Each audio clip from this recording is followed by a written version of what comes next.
विश्वानि देव सवितर्दुरितानि पराशुव यद्भद्रं तन्न आशुव। हे विश्वर स्रष्टा नियंता आंभमानंकर दुर्गुण को दूर करी आंबकु सद्गुण रे प्रवेश करंतु। दुर्गुण ठारु आंबकु आम ठारु दुर्गुण को सर्वदा दूर रे रखंतु। संसार रे जेते सब सुख पदार्थ अछि से सब को आंभमानंकु प्रदान करंतु।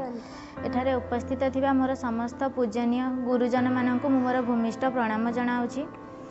एठारे आज आमे काहेकि उपस्थित होइछंती से विषय रे हुए तो मते अथच ठीक भाव जना नथाई पारे, तथापि मु एतिकी कहबाकू चाहूँगी जदि आम अंचल एठी कौटी जदि गुरुकुलर व्यवस्था था हुए तो आज आमको एठी एकत्रित होबाकू पड़ी न था किंबा घरे घरे जाइए आमको किए वैदिक सत्य सनातनी आमको खोजबाकू पड़ी न था।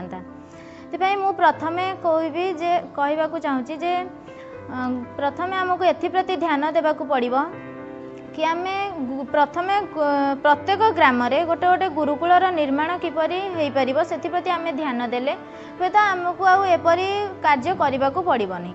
काहेकि ना आमे एबे संतान मानकू देखुचंती पितामाता माने निजर संतान पछरे अनेक किछि अर्थ खर्च करूछंती निजर सामर्थ्य अनुसार किंबा सामर्थ्य बाहर को जाइके मध्य से अनेक किछि अर्थ संतान पछरे खर्च करूछंती किंतु संतानटी उपयुक्त संतान होई पारुनी जेमिति कि हमर संस्कारी मध्य से संस्कार जानि पारु नै।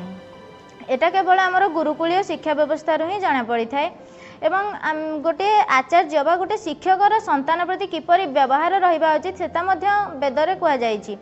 गोटे आचार्य शिष्य प्रति एपरि व्यवहार बा दृष्टिकोण रखिबा उचित जहा द्वारा शिष्य अधर्माचारी असत्य भाषणकारी हेब नाही। जेपरि से धीर वीर गंभीर पवित्राचारी शांत शिष्ट संस्कारी हेब सेथिप्रति आचार्य तीक्ष्ण दृष्टि देवा उचित एवं आचार्य एथिप्रति भी ध्यान देवा उचित कि सी किपरि गुरुजन निजर बंधु बांधव माता पिता आचार्य एमानक प्रति किपरि व्यवहार करिवे एवं जेतेबेले वार्तालाप चालुथिबो वक्ता सम्मुख रे ठिया होई से तार प्रत्येकटी शब्द अक्षर को शांत शिष्ट बा श्रवण करी ताकू यथायोग्य तार उचित उत्तर देवे सेथिप्रति मध्य आचार्य तीक्ष्ण दृष्टि देवा उचित। एथिपाई मोर यह अनुरोध जे प्रथमे आमे प्रत्येक ग्राम रे किपरि गोटे गोटे गुरुकुल खोला हबो सेथिप्रति हमकु ध्यान देवा उचित।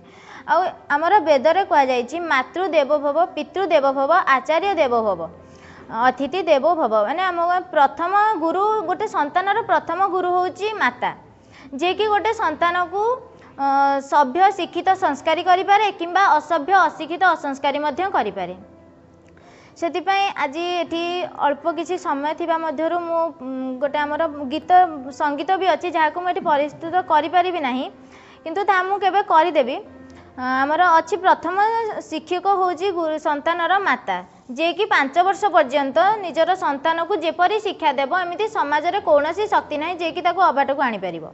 गोटे माँ जदि चाहे तो संतान को गोटे उच्च स्थान रे छिड़ा करि परिबो जदि माँ जदि चाहे गोटे रास्तार भिकारी मध्य करि देई परिबो। सेतिपाई मु एति कहबे एवं ईश्वरंकर स्तुति प्रार्थना करिकि मोर वक्तव्य को शेष करिया को चाहूछि। ओम विश्वानि देव सवितर्दुरितानि पराशुव यद्भद्रं तन्न आशुव।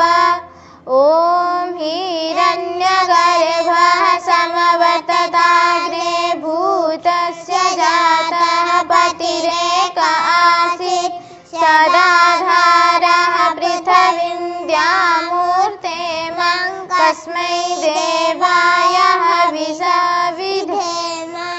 ओम यात्मदा बलदा यश विश्व उपासते प्रसिद्धं यश देवा यश छायामृतं यश मृत्युः कस्मै देवाय हविषा विधेम। ओम प्राणतो निमिषतो महित्वेकैद्रज जगतो बभूव यत् कामास्ते जुहुमस्तन्नस्तु वयं श्यामपतयोरयिणम्।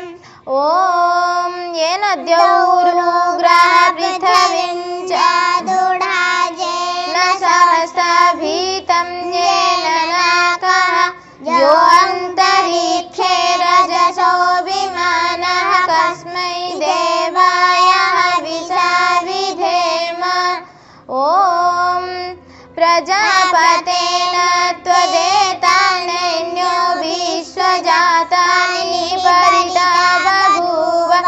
यत्कामास्ते जुहुमस्तनो अस्तु वयं स्याम पतयोरयिणम्।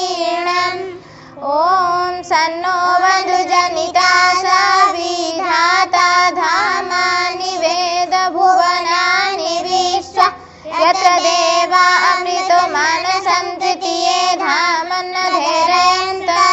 ॐ अग्निनाय सुपथराये अस्मान् विश्वानि देववयुनानि विद्यान् यो दशजुहुराणो मेनो भूष्टान्ते नम उक्तिं विधेम। इति ईश्वरस्तुति प्रार्थनोपासनमन्त्रः।